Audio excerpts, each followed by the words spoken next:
Hi అండి, welcome back to our channel. ఈరోజు ఒక మంచి రెసిపీతో మళ్ళీ వచ్చేసాను. అందరికీ ఎంతో ఇష్టమైన రసం అండి. చాలా అంటే చాలా బాగుంటాయి. కర్రీ ఏం లేకపోయినా ఈ రసంతో అయితే మొత్తం అన్నం తినేయచ్చు. ఒకసారి ఎలానో చూసేద్దామా. ముందుగా రసం మసాలా ప్రిపేర్ చేసుకుందాం.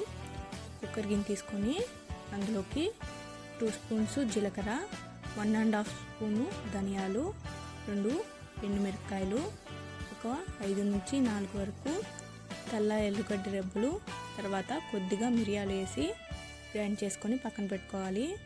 నేను ఈ టమోటా రసానికి 3 టమోటాలు తీసుకున్నాను. ఈ టమోటాలను బాగా వాష్ చేసిన తర్వాత చేతితో బాగా నలుపుకోవాలండి. తర్వాత కొద్దిగా వాటర్ని యాడ్ చేసి మళ్ళీ నలుపుకోవాలి. ఇప్పుడు ఈ టమోటా పీల్ని మొత్తం రసాన్ని పిండి ఒక బౌల్లోకి తీసుకోవాలండి. చూడండి, నేను చూపించిన విధంగా తీసుకోండి. ఇప్పుడు చింతపండుని బాగా స్మాష్ చేసి రసాన్ని ఈ టమోటా రసంలో యాడ్ చేసుకోండి. తర్వాత బౌల్ పెట్టుకొని ఆయిల్ పోసుకొని ఆయిల్ హీట్ అయ్యాక కొద్దిగా ఇంగువని యాడ్ చేశాను. తర్వాత కొద్దిగా ఆవాలు, కొద్దిగా జీలకర్ర. తర్వాత మనం ఇంగువ బాగా ఫ్రై అయిందో లేదో చూసుకోవాలి.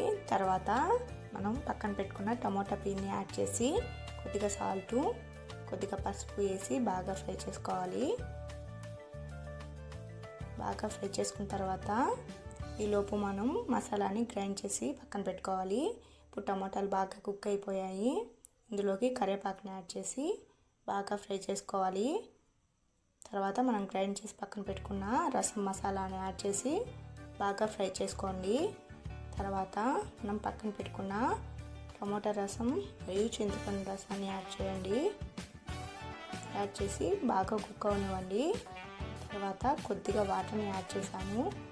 పులుపు ఎక్కువగా ఉంటే వాటర్ని యాడ్ చేసుకోండి. బాగా మిక్స్ చేయండి. తర్వాత ఉప్పు సరిపోయిందో లేదో ఒకసారి చెక్ చేసుకోండి. తర్వాత కొత్తిమీరని యాడ్ చేశాను. కొంచెంసేపు బాయిల్ అవనిస్తే మన టేస్టీ రసం రెడీ అయిపోద్దండి. చాలా అంటే చాలా సింపుల్గా ఉంటుంది. టైం టేకింగ్ ప్రాసెస్ అస్సలైతే కాదు. చాలా అంటే చాలా టేస్టీగా ఉంటాయండి. ఒకసారి మీరు ఈ ప్రాసెస్ని ట్రై చేసేయండి. ఎలా వచ్చిందో కామెంట్ చేయడం మాత్రం మర్చిపోకపోతే. ఉంటాను. బాయ్. నెక్స్ట్ వీడియోలో మళ్ళీ కలుద్దాం. Until then bye, tata. నచ్చితే సబ్స్క్రైబ్.